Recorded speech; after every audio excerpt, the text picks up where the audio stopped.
সকাল থেকেই গুড়ি গুড়ি বৃষ্টি হচ্ছে, কারেন্ট নেই, কখন যে পানি চলে যাবে তারও কোনো গ্যারান্টি নেই। যার ফলে সকালে আগে রান্নাঘরের কাজগুলো সেরে ফেললাম।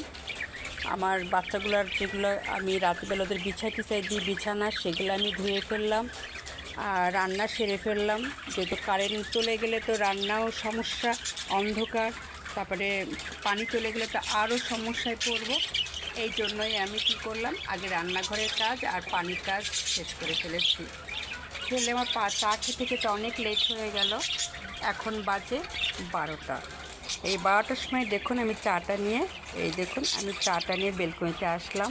তবে খুবই সুন্দর পরিবেশ। দেখুন মেঘলা, হালকা হালকা গুড়ি গুড়ি বৃষ্টি হচ্ছে, দেখলেই বুঝতে পারবেন। এই দেখুন, বাইরে যাওয়ার কোনো উপায় নেই, তবে বারান্দা থেকে এই পরিবেশটা উপভোগ করা যাচ্ছে। আমার বাসাটা মেন রাস্তার সাথেই, যার ফলে আমার ভালোই লাগে। আমি এই বেলকনিতে দাঁড়িয়ে থাকলে আমি সব কিছুই দেখতে পাই। আর সামনে আমার ওই যে মেন রোড, সেটাও দেখা যায়। মেন রোডের গাড়িগুলো রাতে যখন যায় খুব সুন্দর লাগে। এই দেখুন মেন রোড, এই জন্য পরিবেশটা মন্দ না।